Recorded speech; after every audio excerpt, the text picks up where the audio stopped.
And so these are some of the data that we have. This is for cocaine across the adolescent testing period, where females showed an enhanced sensitivity to the reinforcing effects of cocaine as compared to males, just like we saw in the adult population. So I thought maybe we would see more of a similarity at first, and then they would separate. It wasn't the case for cocaine. Females started off more vulnerable, and they ended up that way as well. We looked at motivation to obtain cocaine infusions by asking the animal, how hard are you willing to work for these drug infusions?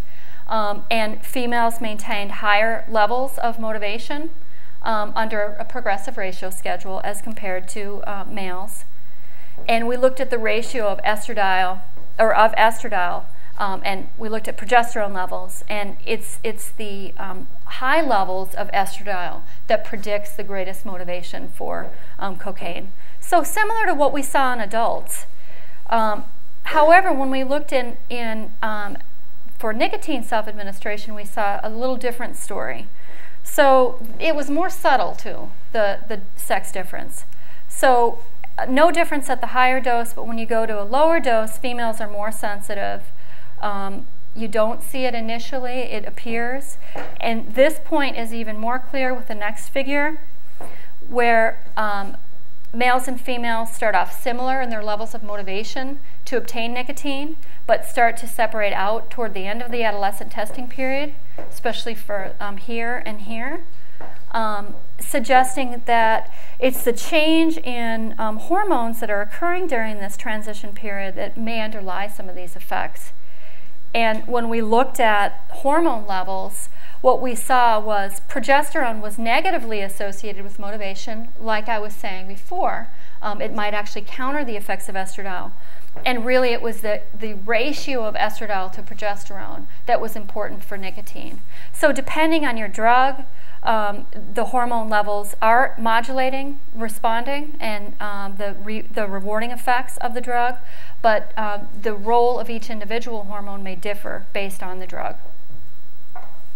And it's important to point out that this is it's not just a general difference in the reward circuitry. It's not just a general motivational difference. So we looked at motivation to obtain food pellets, sucrose pellets, across the same time period, and there's no difference. So it does appear to be something that is specific for a drug reward. And these differences in initial vulnerability may also be due to differences in the brain that cause males and females to respond differently. So from lots of studies in males for many, many years, we know that this is the main circuit, the main reward pathway. All drugs of abuse and all reinforcing stimuli increase dopamine levels in the nucleus accumbens. We've known that for a long time. And what we're finding out now is that females have a heightened dopaminergic response to drugs of abuse in the nucleus accumbens. So it's probably through estrogen-dopamine interactions that we see the enhanced initial vulnerability. But what about sociocultural factors? They have to play a role here too.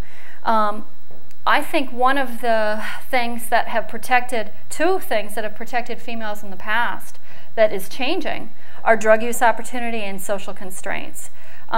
So the women experience, or historically experience, more social disapproval of drug use than did men, but that is changing. And we're now seeing higher rates of use, of opportunity to use in females. And if females actually have a higher vulnerability, what is that going to do to the rates of drug use in adults? That's something that we should be concerned about and think about. But women are also protected because they're often have sole responsibility of children. And women also have progesterone. And when women get pregnant, those progesterone levels increase. And you can see it in animals and humans. During pregnancy, drug self-administration behavior decreases. So those types of hormonal factors are not going to change. And that might also serve to protect women. So are women, and do men and women differ during initiation of drug use? Women are at least equally, if not more vulnerable, based on all of this evidence.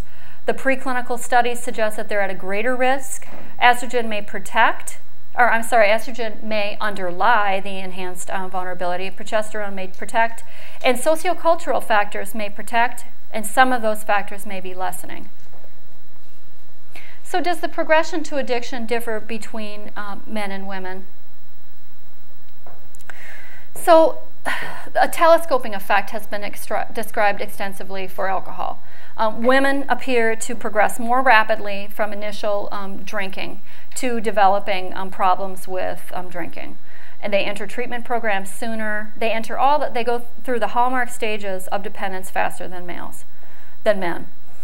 This has been described also for cocaine and heroin and marijuana. And interestingly, it's also been described for non-pharmacological addictions, such as gambling. I don't know if this is the case for other addictions like shopping, but I imagine it would be. So in terms of developing addiction, perhaps females have, the addiction circuitry is different between men and women.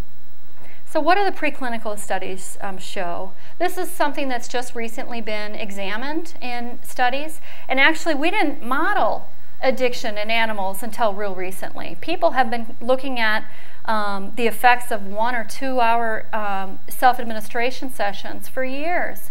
It's just recently that people have asked, well, what should we be modeling? Are we really capturing the features of addiction in these traditional paradigms?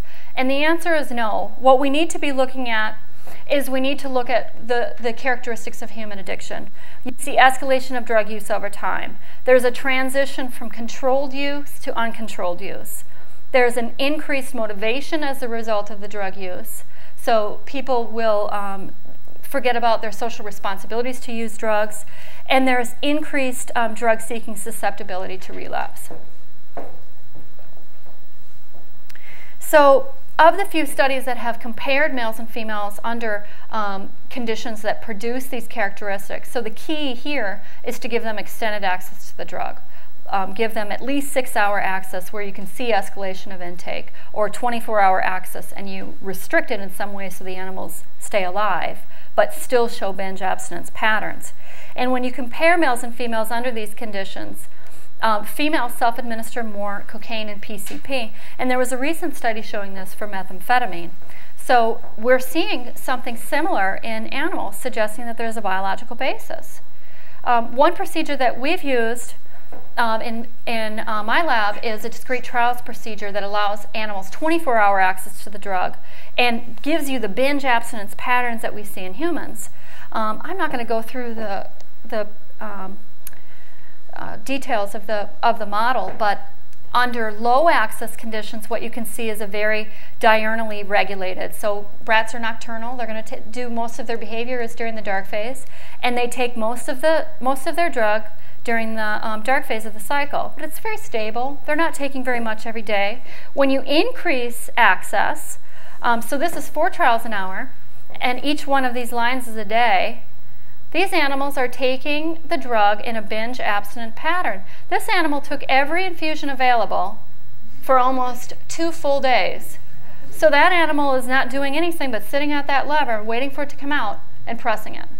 And then there's periods of self-imposed abstinence. So I think it's a nice way to get the binge abstinence patterns. And we've compared males and females under these conditions. And females take more cocaine over a 7-day period as compared to males, and they binge for a longer period of time. So they're binging for 2.5 days as compared to males, which is just over a day before taking a break. They take every infusion available before taking a break. Importantly, the females, but not the males, will show an increased motivation. So this is a characteristic of addiction that's important that we need to capture. So females, after the binge, this line represents the binge administration and abstinence. Females will work much harder to obtain drug infusions. And we've compared males and females under both short access and extended access conditions. And it's only the females that are showing this enhanced motivation. It's important to note, though, that the males will show this enhanced motivation, but you have to have higher access conditions, so they take more drug exposure before they show this, or a longer abstinence period. So it's like these changes need to incubate in the brain to cause the increased vulnerability. So again, some of the biological factors that might underlie these differences include pharmacokinetics, and this will apply to some drugs but not others. We see huge differences for cocaine, but there's no difference in pharmacokinetics for cocaine between males and females. Certainly there's hormonal estrogen-progesterone interactions. So this is data showing the effects of estrogen on intake under the binge paradigm. And females with estrogen take more cocaine than do the intact, or the animals without estrogen. So they look like females and males.